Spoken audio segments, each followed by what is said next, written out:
Dhikr comes at the very center of defining the practices of a Sufi. Remembering is the condition of a lover. Someone who is in love remembers the beloved.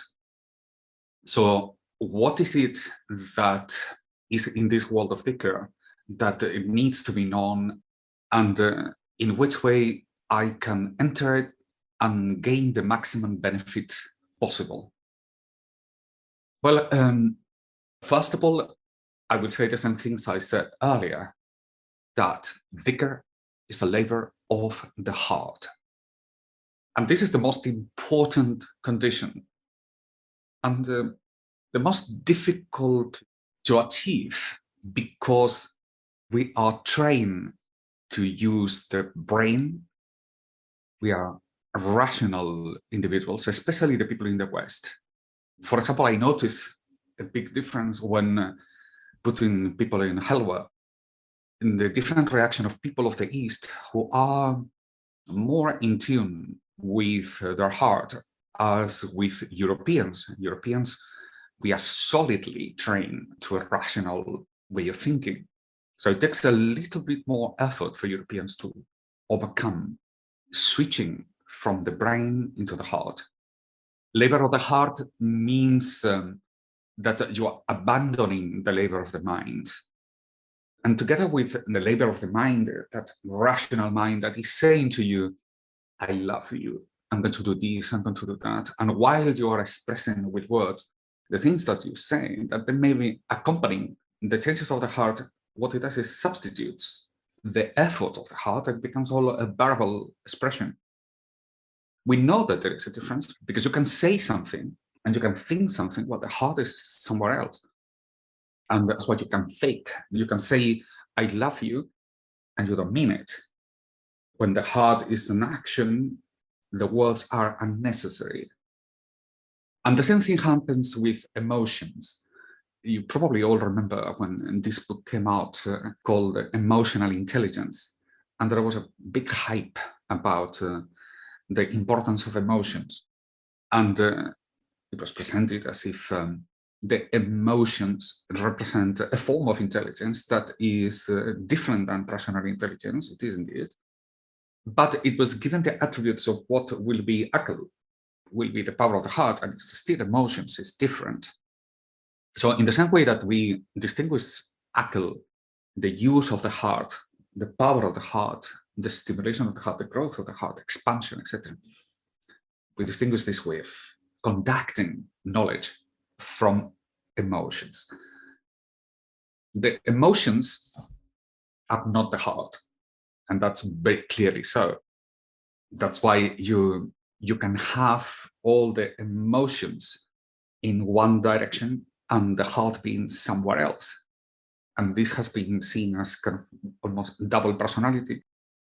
But it is indeed different, and it could be multiple. They say, I think in the tradition of Hinduism, they have this thing, the chakras, and they say the emotions come from the guts and even from the stomach. Even in English, in Spanish too, in the West, we have this tradition of saying gut feeling when something affects you emotionally. So the emotions represents this kind of chemical reaction that takes place on you, that it makes you palpitate, it makes you feel the heart starts pumping stronger, the blood accelerates, you become heated or colder. But there is a chemical reaction that takes place alongside with that thing that we associate to an emotion, particular emotion. You could, for example, you'd be in love and have all the emotions of fear, like panicking. For example, this will be the case of you are in love with someone and you face death. No? And it doesn't mean that in facing death, you're not scared, but in your heart, you are doing it full of love. It's an act of supreme act of love.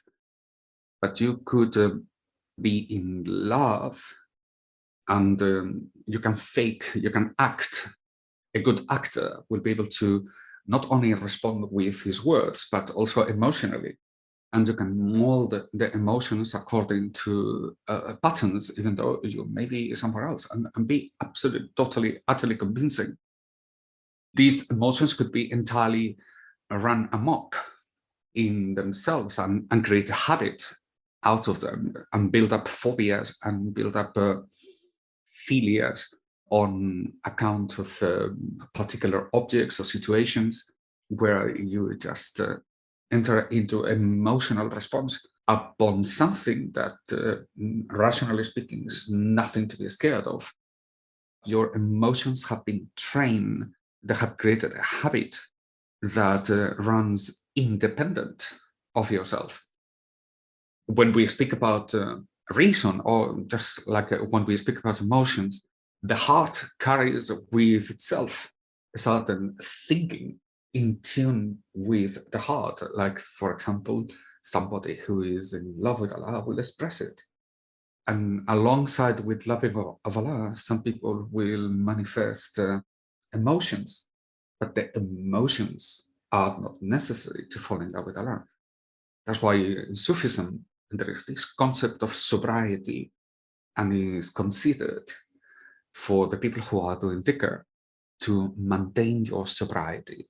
Maintaining your sobriety means that the focus remains in the heart.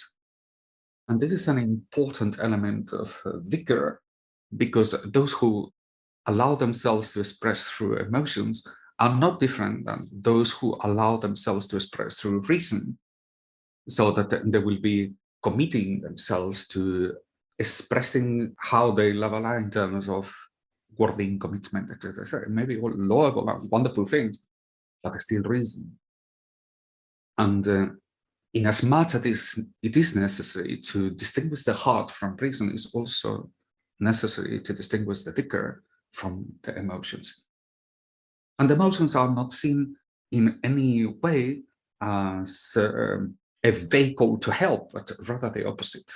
Is something that it deprives the individual from expansion of the heart.